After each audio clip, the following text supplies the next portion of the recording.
This will truly be the golden age of America. That's what we have to know. After 9 years, we are here on the heels of a landslide like the world has never seen before. It will be, as Donald Trump said, a new golden age for America. The market's soaring on Wall Street following Donald Trump's win. We are seeing record highs right now. Stocks had their best week in a year as Wall Street cheered Donald Trump's return to the White House. Donald Trump promised a new golden age for the U.S. economy, an era of booming markets, record profits, and endless opportunity. But beneath the surface of unending growth lies the truth no one wants to face. What if no matter who has the keys to the Oval Office, the real solution isn't more growth, but a hard reset? The Diary of Money. All right, now that the uplifting portion of this program is over, let's get to the facts. Mr. Speaker, or now Madam Speaker Pro Tem, you see the number, 35 trillion. We're on track in a decade to double senior poverty. But God forbid any of us tell the truth about math, because the truth gets you unelected and a bunch of really angry ads at home. Now to what could be a debt crisis brewing in our country. Household debt rising to record levels as more Americans struggle to pay the bills. Our chief economics correspondent, Rebecca Jarvis, is back now with more. Good morning again, Rebecca. Nice to see you again, Robin. And Americans are taking on more debt, $17.5 trillion overall. 1.13 trillion of that is a record amount, and it's on credit cards. Plus, more people are falling behind on their payments because despite the strong jobs market, consumers are facing higher prices. The idea of a golden age conjures images of prosperity, stability, and unyielding growth. It appeals to the public's desire for security and abundance, promising a future where economic concerns fade into the background.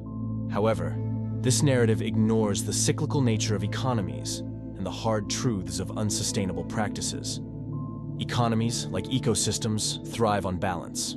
Periods of growth are necessary, but so are periods of contraction. Recessions act as natural resets, clearing inefficiencies, correcting overextensions, and laying the groundwork for healthier, more sustainable growth. When economies prioritize perpetual expansion at the expense of these natural cycles, they create imbalances that worsen over time.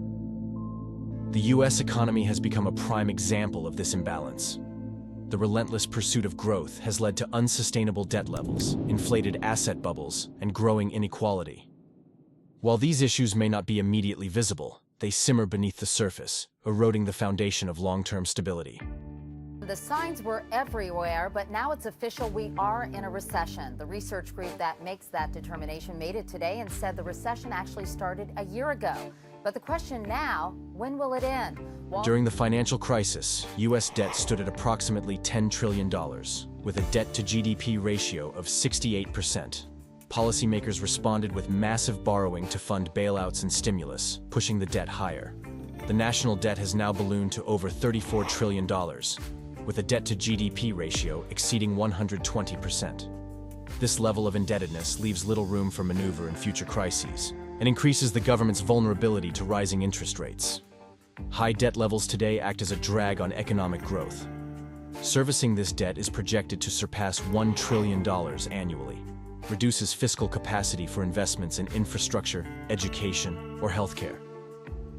A recession would force both the public and private sectors to reassess unsustainable borrowing practices, potentially averting a deeper fiscal crisis. Inflation was low during the 2008 crisis, allowing the Federal Reserve to implement aggressive monetary easing without triggering significant price increases.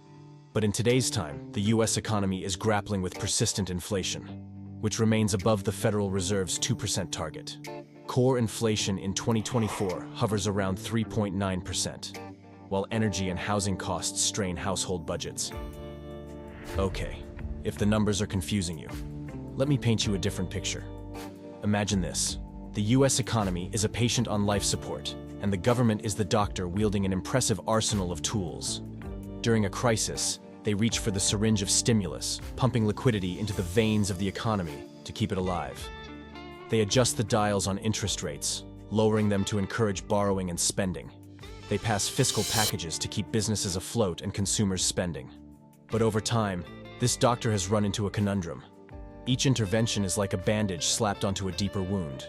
Lower interest rates helped stave off collapse during the 2008 financial crisis, but they also fueled speculation and asset bubbles. Stimulus checks and corporate bailouts helped during the pandemic, but they ballooned the national debt. Now, the tools that once saved the economy are dulling. Lowering interest rates further risks runaway inflation or even stagflation, a toxic mix of high prices and stagnant growth. Offering more stimulus piles debt upon debt, leaving future generations to shoulder the burden. This is the corner we've backed ourselves into. The tools that saved us in the short term have sown the seeds of long-term instability. The more we use them without addressing the root causes, over-leverage, inequality, and speculative excess, the harder it will be to avoid a reckoning. The question is no longer if the bill will come due. It's when and how steep the price will be. This inflation is real. It's harming people. It's 7.5%. That's a tax. And it continues to increase. It's not decreasing. So the feds have to step up to the plate and do something. The administration has to do. We all have to work together right now to get our financial house in order. If not, it's going to be absolutely horrible what it's going to do to the American economy. This is not a time to be throwing more fuel on the fire. We have inflation, and we have basically an economy that's on fire. You don't throw more fuel on the fire that's already on fire, causing the problems that we have. So we've got to get our house in order. And it's all about the economy, and it's about the inflation that we're dealing with, and it's about how do you restrain yourself from continuing to throw more fuel to the fire. And here we are. We've pumped trillions into markets, dropped interest rates to historic lows, and built a house of cards where every piece, stocks, real estate, bonds, cryptocurrencies, leans precariously on the next. The assets are inflated. The currency itself is inflated. The term everything bubble describes the simultaneous overvaluation of multiple asset classes driven by years of ultra-low interest rates, quantitative easing, and speculative investment. Unlike past bubbles, which were typically confined to a single asset class, for example tech stocks in 2000 or housing in 2008, the current everything bubble is systemic, encompassing nearly all major areas of the economy. It's not just a speculative frenzy in one sector, but an all-encompassing inflation of value disconnected from reality. The uncomfortable truth is this: bubbles always pop. They don't fade quietly or resolve neatly. The longer we delay, the louder the pop, the sharper the pain. A controlled reset may feel like a bitter pill, but it's far better than waiting for the entire structure to collapse under its own weight. This bubble doesn't just warn us, it reflects the paths we've taken. The real question is, how will we handle the reflection looking back?